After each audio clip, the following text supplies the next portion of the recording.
أشهد أن محمد رسول الله.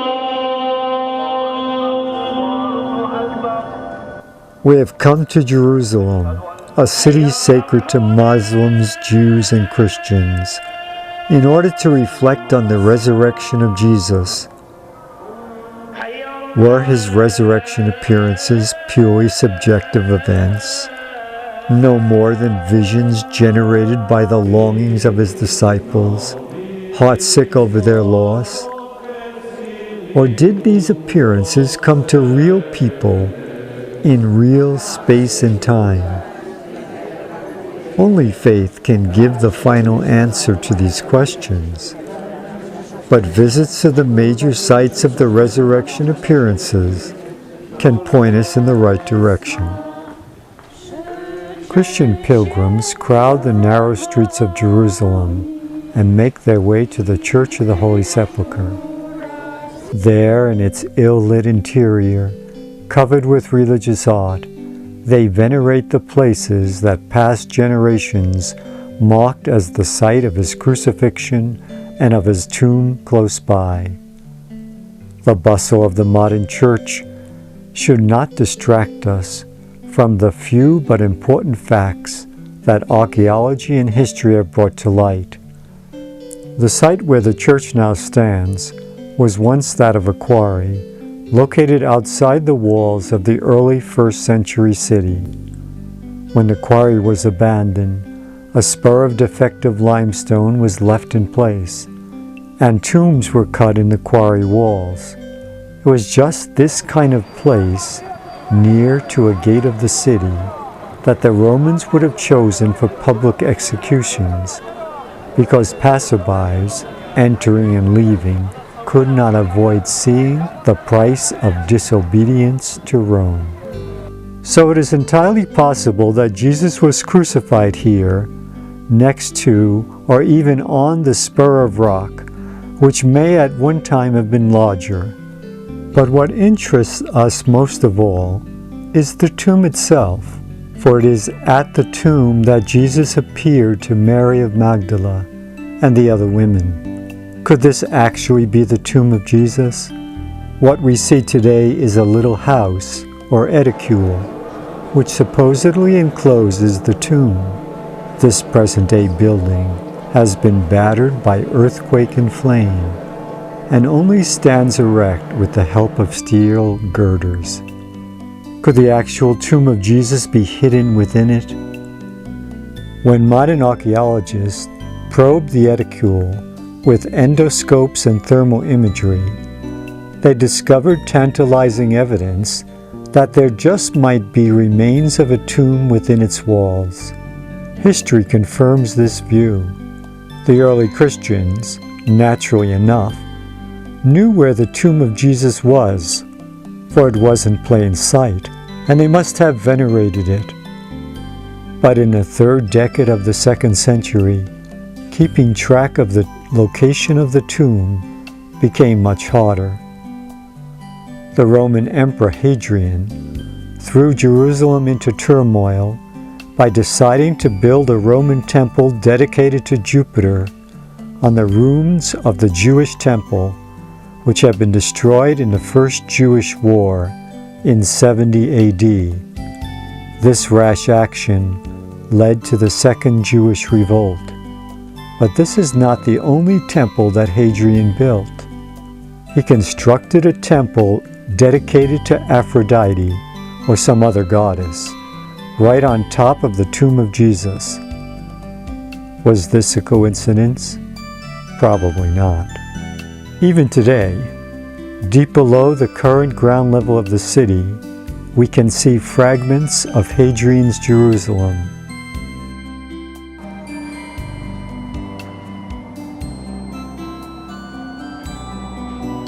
And in the basement of St. Alexander's Church, not far from the Holy Sepulchre, we find stones from the retaining wall of the temple with which Hadrian covered the tomb of Jesus. But just when the tomb was to disappear beneath the temple, something happened. As best we can reconstruct the story, seafarers came to the temple building site seeking the tomb of Jesus, probably to fulfill a vow they had made while in danger of shipwreck. They found a stone rejected by the builders, polished it, drew on it a detailed picture of their boat, and wrote the words, Domine Evimus, that is, Lord, we have come. This stone was incorporated in one of the retaining walls of the temple, and in our own times was discovered there in the depths of the church. Restoration may have erased some of the boat's details. The tomb disappeared under the temple for some 2 centuries, until the time of the Emperor Constantine, who wanted to honor the sites of the crucifixion and resurrection. And it was the Christian community of Jerusalem that pointed to the spot to dig, even though that place had long been inside the walls of the city.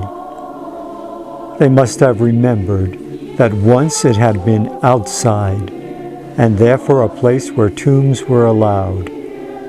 And perhaps the spur of rock had still been visible after Hadrian had built his temple. Constantine's workmen dug in the spot they indicated and uncovered tombs. But which was the tomb of Jesus? It is likely that the tomb of Jesus was marked by the graffiti of pilgrims who had visited the tomb before the seafarers drew their boat. Is this tomb then the actual tomb of Jesus? Most likely it is. This, of course, does not and could not demonstrate the truth of the resurrection itself, which is a truth of faith. But it points to the fact that the gospel stories of Jesus' appearances at or near the tomb were rooted in an actual place and time. The setting for one of the most enchanting resurrection stories, that of Jesus walking with 2 of his disciples on the road to Emmaus, is much harder to locate. For centuries, scholars debated just what town Emmaus was to be identified with. One of the strongest candidates is the ancient village of Moza, which is just an hour-and-a-half walk to the west of the city, close enough for the disciples to have returned that evening to Jerusalem after Jesus disappeared at the breaking of the bread. The road to Moza started at the Jaffa Gate. But today, we are immediately engulfed in the traffic of modern Jerusalem, going down Jaffa Road to Weitzman Boulevard, and then into the present-day Jerusalem forest, in which it is much easier to imagine Jesus walking and talking with his friends. And finally to modern-day Moza, where recent excavations uncovered fragments of a stone water jar indicating that Jews lived there in the time before the First Jewish War. When we attentively read Luke's Emmaus story, we can get the sense that he was talking about a particular village and people well known in the early church. The setting of this story was not at all theoretical for him. Here is how Luke tells the story. When they drew near to the village to which they were going, he made as if to go on, but they pressed him to stay with them. It is nearly evening, they said, and the day is almost over. So he went in to stay with them. Now while he was with them at table, he took bread and said the blessing. Then he broke it and handed it to them. And their eyes were opened, and they recognized him, but he had vanished from their sight. Then they said to each other, "Did not our hearts burn within us as he talked to us on the road and explained the scriptures to us?" When the 2 disciples returned from Emmaus to Jerusalem, their friends told them that the Lord had appeared to Simon, and they all gathered in the upper room where Jesus had eaten his last supper with them. Then Jesus appeared to them. The sight of the upper room, again, far from being a figment of the imagination of the Gospel writers, was a well-known place, and knowledge of it has lingered on down through the centuries. The building was most likely located on present-day Mount Zion, south of today's Old City, through the Zion Gate, and in the shadow of Dormition Abbey. The original building, which was the site of the Last Supper and Jesus' resurrection appearances, was destroyed in the First Jewish War. Later, his disciples returned to the same spot and rebuilt it. It may well be that parts of this rebuilt building still exist in the form of the large blocks of stone to be seen in the eastern and southern walls. Their irregular size and their battered condition point to the possibility that they were removed from elsewhere and reused here. Perhaps they were even taken from the destroyed Jewish temple. Inside the present-day building, the upper floor, which dates to Crusader times, commemorates the Last Supper of Jesus, while the lower floor has, through a variety of historical circumstances, become associated with the tomb of David. The niche in the northern wall likely belongs to this ancient rebuilt building, and instead of it being oriented in the direction of the Temple Mount, not far away, it is more closely aligned with the Holy Sepulchre, possibly indicating that we are indeed dealing with the earliest Christian assembly hall rebuilt on the site of Jesus' upper room resurrection appearances. The vivid scenes painted in the Gospels of these appearances take place then in a location well known to the Gospel writers. Jerusalem was not the only place where Jesus appeared to his disciples. He arranged, the Gospels tell us, to meet them in Galilee. Peter and some of the other disciples came from Jerusalem and were waiting to see him again. And Peter, always inclined to action, decided to go fishing. Likely he and his friends were staying at his house in Capernaum, and took his boat from the harbor there, along with another little boat to help set the nets, and one night went fishing. They caught nothing. Towards dawn, they were coming into Tabgha, we may imagine, for that was a favorite fishing place a few kilometers south of Capernaum. It had a small harbor, a spring where nets could be washed, and hot springs ran into the lake, warming it and drawing the heat-loving tilapia fish. Here is how John tells the story. It was light by now, and there stood Jesus on the shore, though the disciples did not realize that it was Jesus. Jesus called out, "Have you caught anything, friends?" And when they answered no, he said, "Throw the net out to starboard, and you'll find something." So they dropped the net, and there were so many fish that they could not haul it in. The disciple Jesus loved said to Peter, "It is the Lord." At these words, "It is the Lord," Simon Peter, who had practically nothing on, wrapped his cloak around him and jumped into the water. The other disciples came on in the boat, towing the net and the fish. They were only about 100 yards from land. As soon as they came ashore, they saw that there was some bread there and a charcoal fire with fish cooking on it. Jesus said, "Bring some of the fish you have just caught." Simon Peter went aboard and dragged the net to the shore full of big fish, 153 of them, and in spite of there being so many, the net was not broken. Jesus said to them, "Come and have breakfast." None of the disciples was bold enough to ask, "Who are you?" They knew quite well it was the Lord. Jesus then stepped forward, took the bread and gave it to them, and the same with the fish. Whoever wrote that story knew well what fishing was like on the Sea of Galilee.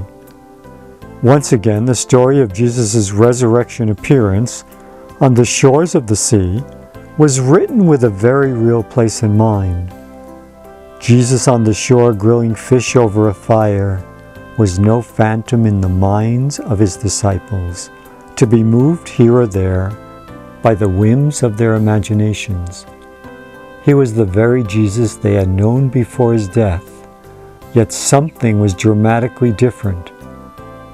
He dwelt in a deeper, more real dimension that did not deny the everyday world of flesh and blood, but went well beyond it. Matthew, very briefly, indicates that Jesus met his disciples on a mountain in Galilee. And Paul recounts in his first letter to the Corinthians that he was seen by 500 of his followers, some of whom were dead when Paul wrote, but others were still alive. It is likely that both these events are connected with the resurrection appearance on the shore at Tabgha. The mountain in question could very well be the mountain right by the sea above Tabgha, where Jesus was accustomed to wander to be alone and pray. He may indeed have stayed in this tiny cave.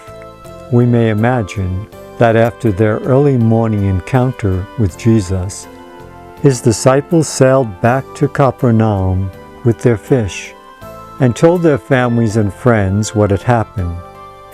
Soon Jesus' followers flocked to Tabgha to see for themselves and encountered Jesus on the mountain. The last appearance of Jesus was back in Jerusalem, somewhere on the Mount of Olives. At the time of his ascension, he and his disciples could have left the upper room on Mount Zion, walked across the Kidron Valley, passing the places where they had spent so much time together, among the olive groves,